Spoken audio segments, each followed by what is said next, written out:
Ready. Fight. আমরা মেয়েরা সবসময় প্রতিনিয়তই যুদ্ধ করে বেঁচে থাকি জানো। প্রথমত প্রথম নাম্বারটাই হচ্ছে আমাদের যে বাপের বাড়ি ছেড়ে এতদিনের পুরনো এতদিনের প্রিয় বাপের বাড়ি ছেড়ে এসে শ্বশুর বাড়িতে এসে নিজেকে মানিয়ে নেওয়ার যুদ্ধ। তারপর তো আছে এই যেমন সকাল থেকে রাত পর্যন্ত সারাদিন সংসারের কাজে যুদ্ধ। তারপর মনের সাথে যুদ্ধ, শরীরের সাথে যুদ্ধ। প্রতিনিয়তই আমাদেরকে মেয়েদেরকে যুদ্ধ করে বেঁচে থাকতে হয়। তো যাই হোক বন্ধুরা, শুভ সকাল আমার প্রিয় বন্ধুরা। তোমরা সবাই কেমন আছো? আশা করছি যে যেখানে আছো ভালো আছো, সুস্থ আছো। আর আমিও ভালো আছি। তাই দেখো তোমাদের সাথে চলে এলাম একটা ছোট্ট ব্লগ শেয়ার করতে। জানো আজ আমি কত সকাল সকাল উঠেছি? আজ আমি অনেক সকাল সকাল উঠে ঝাঁটপাট দিয়ে সমস্ত কাজ গুটিয়ে নিয়ে ওই যে নোংরাগুলো ছিল তোমরা তো দেখতেই পেলে, নোংরাগুলো বালতিতে ভরে নিয়ে এসে ওইদিকে ফেলে দিয়ে বাসন নিয়ে পুকুর ঘাটে চলে এলাম। তো বাসন এখানে আমি পুকুর ঘাটে সাধারণত ধুই না, আজকে নিয়ে এলাম তোমাদের সাথে আমাদের এই পরিবেশটা একটু শেয়ার করব বলে। দেখো পুকুরে জলটা কত সুন্দর লাগছে। আর জানো বন্ধুরা, এখানে নিয়ে আসা তোমাদেরকে একটাই কারণ আমার, যে তোমরা তো এখন দেখতেই পাচ্ছ চারিদিকে বন্যা, চারিদিকে বৃষ্টি, কত কি হচ্ছে। আর আমার এখানে দেখো পুকুরে জল নেই। এইটুকু জলে আমাদের সবাই বাসন ধোয়। আমাদের এখানে জলের খুব অভাব। আমাদের যে এই যে বীরভূম জেলার ব্লক, আমাদের দুবরাজপুর ব্লক, এখানে জলের অনেক কষ্ট, প্রচুর কষ্ট। এইটুকু জলে আমরা বাসন টাসন, তারপর আমাদের না হয় কুয়ো আছে, কিন্তু সবাই এখানে বাসন টাসন ধরে কাপড় কাচে সবই করে। তো চলো দেখো, আমি এসেছি এখানে একটু শাক নেওয়ার জন্য। তো আমার মেয়ে আমার সাথে এসেছে, তো ও নিজেই শাক তুলতে লেগে গিয়েছে। শাকগুলো দেখে ও আর থাকতে পারেনি। তো দেখো আমরা একটু শাক তুলে নিই। আর দেখো কত সুন্দর সুন্দর শাকগুলো, খুব সুন্দর সুন্দর শাকগুলো। এগুলোই তোমাদেরকে দেখানোর জন্য আমি পুকুরে নিয়ে এলাম।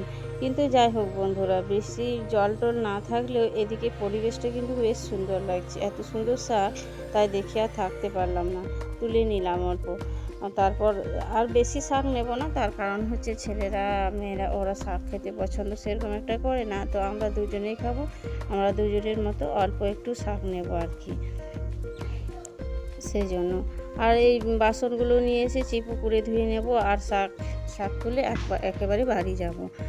মেয়েরা তো, মেয়েদেরকে সমস্ত কাজ গুছিয়ে করতে হয় না, সব রকম যে একবার শাক তুলে আনবো, একবার বাসন ধুতে যাবো, এরকম করলে হয়। সমস্ত কাজ গুছিয়ে করতে হয়। আর দেখো বন্ধুরা, পুকুরটা কত সুন্দর লাগছে। আর এত বড় পুকুর, এইটুকু জল আমাদের, দেখছো তো। আমাদের এদিকে কোনো পুকুরে সেরকম ভালোভাবে জল থাকে না। গ্রীষ্মকালে এতটাই কষ্ট হয়। তোমরা বলো তো, যে এখন যদি এইটুকু জল থাকে তাহলে গ্রীষ্মকালে পুকুরে কতটা জল থাকবে। গ্রীষ্মকালে আমাদের প্রচুর কষ্ট হয় জানো। আমাদের বাড়িতে না হয় কুয়ো আছে, আরও তো পাড়া প্রতিবেশী আছে, তাদের খুব কষ্ট হয়, সবাই এসে আমাদের পাড়ায় জল নিয়ে যায়। তো যাই হোক বন্ধুরা, একটু শাক তুলে নিলাম। শাক তোলার পর এই যে বাসনগুলো ধুয়ে নেব একটু।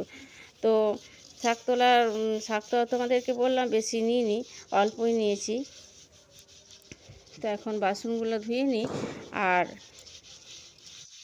দেখো কত রোদ উঠেছে, প্রচুর রোদ উঠেছে, পিঠটা একটু জ্বলে যাচ্ছে মনে হচ্ছে, এত রোদ উঠেছে। আমি বাসন মাজছি আর একটা কথা চিন্তা করছি, যে যারা মাঠে ঘাটে কাজ করে তারা কি করে, আমরা তো এইটুকু রোদই নিতে পারছি না, কি করব। কি জানো তো বন্ধুরা, আমার মনে হয় ওদের মনে হয় অভ্যাস হয়ে গেছে, তাই না।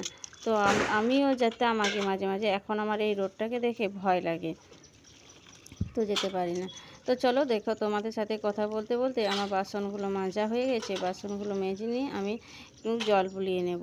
একটু ভালোভাবে একটা কাপড় দিয়ে চিক দিয়ে ভালোভাবে ইয়ে করে নিলাম, মানে পরিষ্কার করে নিলাম, হলে কী বলো তো, ছাই ছাই লেগে থাকে। তো চলো দেখো, আমার বাসনগুলো মাজা হয়ে গেছে। বাসনগুলো মাজতে মাজতে আমি ঘেমে পুরো কাদা হয়ে গেছি, একেবারে পুরোটাই কাদা যাকে বলে। তো জানো বন্ধুরা, এটাই আমি শেয়ার করার জন্য তোমাদেরকে আমি এখানে নিয়ে এসেছিলাম, যে আমাদের পরিবেশটা একটু দেখো। তোমরা অনেকেই দেখছো যে চারিদিকে বৃষ্টি হচ্ছে, চারিদিকে বন্যা হচ্ছে, আর আমাদের এদিকে কিচ্ছু নেই। আমরা বৃষ্টির জন্য হাহাকার করছি। আর সবাই অনেক দিকে বৃষ্টির জন্য, বৃষ্টিতে মানে কি বলবো আর কি, বন্যা হয়ে যাচ্ছে। আর আমরা বৃষ্টির জন্য চাষও করতে পারিনি, চাষও আমাদের সেরকম হয়নি বৃষ্টির জন্য। জানো, একটু বৃষ্টি হলে আমরা ভালোভাবে চাষটা করতে পারি না, 3 বছর ধরে চাষ করা হয়নি। তো চলো দেখো, আমার বাসন ধোয়া হয়ে গেছে, শাক তোলা হয়ে গেছে। তো আমি এবার বাড়ি যাব।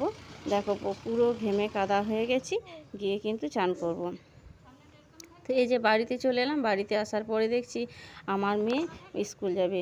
এটা হচ্ছে আমার ছোটো মেয়ে, মানে আমার 2 মেয়ে, এটা হচ্ছে ছোটো মেয়ে। বড় মেয়ে তো ক্যামেরা নিয়ে গিয়েছিলো, আর এই যে ছোটো মেয়ে এসে আমাকে বলছে চুলটা বেঁধে দাও। তো ওকে চুলটা বেঁধে দিই।